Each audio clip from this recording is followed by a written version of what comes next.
new frontier in medicine is opening up right now, but it's not happening in some lab in Silicon Valley. No, this is happening across one of the world's most populous and genetically diverse nations.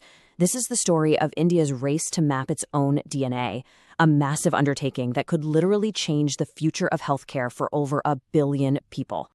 I mean, just think about it for a second.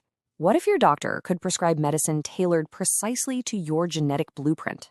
A world where we could predict your risk for certain diseases with incredible accuracy, and maybe even stop them before they ever start. And look, this isn't some far-off science fiction. It is happening right now.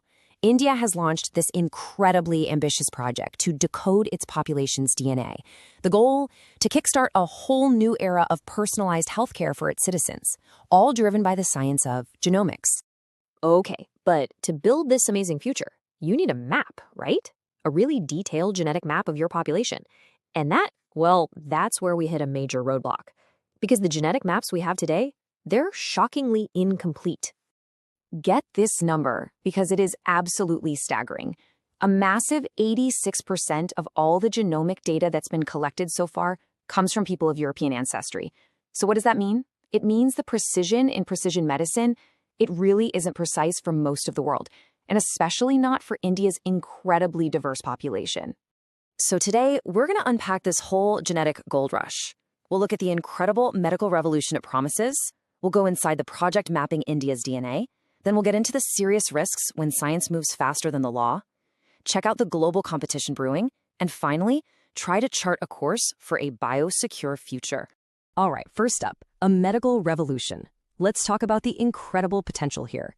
For a nation with such rich genetic diversity, this isn't just some small upgrade to healthcare. We're talking about a complete game changer. So what's the end goal of all this? Well, precision medicine isn't about finding one magic pill that works for everybody. It's actually the exact opposite. It's about looking at your unique genes, your environment, and your lifestyle to create treatments and prevention plans that are made just for you. Now, to solve that 86% problem and actually bring precision medicine to its people, India launched this absolutely monumental undertaking, the Genome India Project. And you should know, this is way more than just a science project. It's really a statement of national purpose. As Union Minister Dr. Jitendra Singh put it, this is all about scientific self-reliance, about creating Indian solutions for Indian health challenges. And believe me, this isn't just talk. The project has already hit a massive milestone. They've successfully sequenced the full genomes of over 10,000 people from 99 different ethnic groups across the country. That is a huge first step. But just collecting the data, that's only the beginning. The real power is in how you use it. The project wants to build the first ever comprehensive genetic map for India's 4,600 plus population groups. And this isn't just about cataloging diversity. It's like a goldmine for finding unique genetic markers that could lead to breakthroughs in treating diseases, not just for people in India, but for people all over the world. Okay, but here's where the story takes a pretty dramatic turn. The science is moving at light speed, but the laws we have to protect this incredibly sensitive information, they are seriously stuck in the past. It's creating a kind of digital Wild West.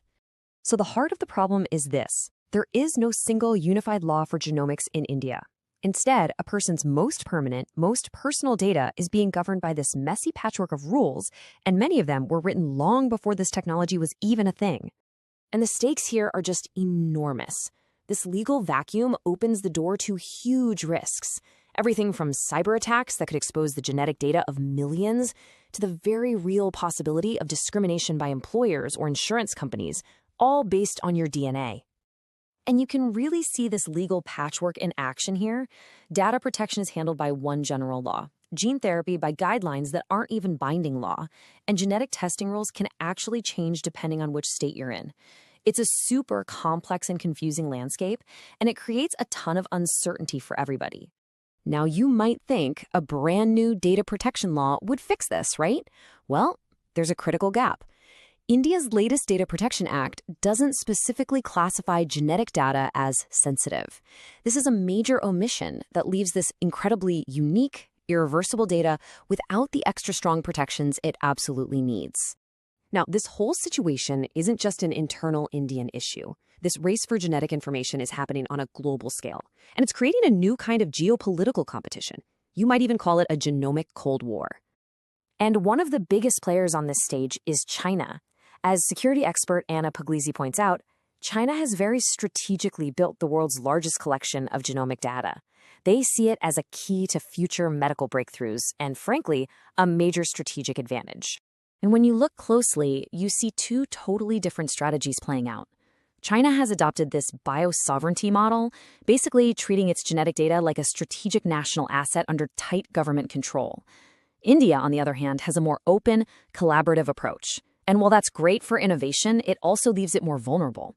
This is a race for control over the future of biotech, where having the best data could mean leading the world. So, with such high stakes, what's the path forward? How can India possibly harness the incredible power of genomics while also protecting its people? Well, the key, it seems, lies in building a truly biosecure future. Experts have laid out a pretty clear roadmap. Step 1. Create a single, unified law for genomics to get rid of that patchwork mess. 2. Amend the data laws to officially call genetic data sensitive. 3. Clarify the patent rules to encourage more innovation. And finally, and this is so crucial, you have to explicitly prohibit genetic discrimination. When you boil it all down, it comes to this: building a system that is both aware of national sovereignty and is also cyber biosecure. It's about recognizing that a population's genetic code isn't just health data, it's a strategic national resource that has to be nurtured and protected. And that brings us to the ultimate question, doesn't it? As India stands right on the edge of this genomic revolution, it's facing a monumental challenge. How do you balance the incredible race for innovation with the fundamental need to protect your people? The answer is not only going to define the future of Indian healthcare, it's going to set a precedent for the entire world. You know,